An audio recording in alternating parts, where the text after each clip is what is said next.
Social media എന്നത് ഒരു ശാപമാണോ, ഒരു കേഴ്സാണോ, അത് ഒരു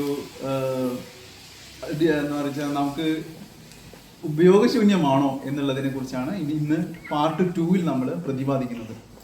തെറ്റായ വിവരങ്ങളുടെ വ്യാപനത്തിനും ഇതുമൂലം കലാപങ്ങൾ ഉണ്ടാവാനും സാധ്യതയുള്ളതിനാൽ നമ്മൾ കണ്ടു മണിപ്പൂരിലും കാശ്മീരിലും മറ്റ് പല രാജ്യങ്ങളിലും കലാപം നടക്കുമ്പോൾ സോഷ്യൽ മീഡിയയെ ബാൻ ചെയ്യുന്നത്.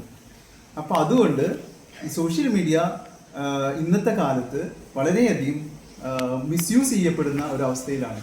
എന്ന് പറഞ്ഞാൽ വ്യക്തിഹത്യ നടത്തുന്നതിനും ദുഷ്പ്രചരണം നടത്തുന്നതിനും സോഷ്യൽ മീഡിയ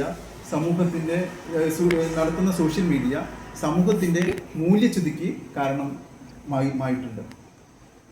പലരും മണിക്കൂറുകളോളം സോഷ്യൽ മീഡിയയിൽ സമയം ചെലവഴിക്കുന്നത് കുടുംബ ബന്ധങ്ങളെയും അവരുടെ നിലനിൽപ്പിനെയും സാരമായി ബാധിക്കുന്നുണ്ട്.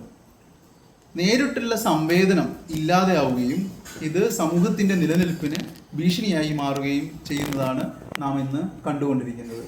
അതുപോലെ നമ്മൾ കേൾക്കുന്ന ഒരു കാര്യമാണ് സൈബർ ക്രൈം എന്നത്. വാട്സപ്പ് വഴിയും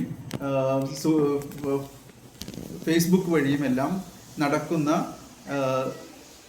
കുറ്റകൃത്യങ്ങൾ ഇന്ന് കൂടി വരികയാണ്.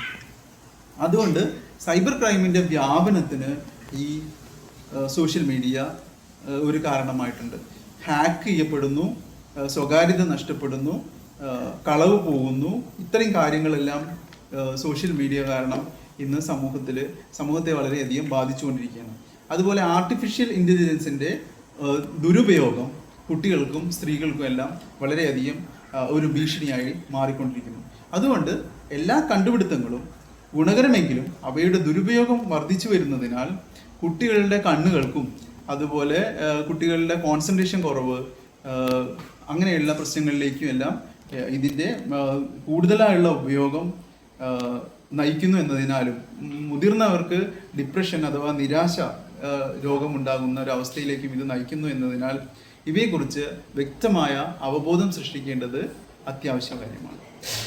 നിങ്ങൾ ഈ ചാനൽ സബ്സ്ക്രൈബ് ചെയ്യുക, ലൈക്ക് ചെയ്യുക, ഷെയർ ചെയ്യുക.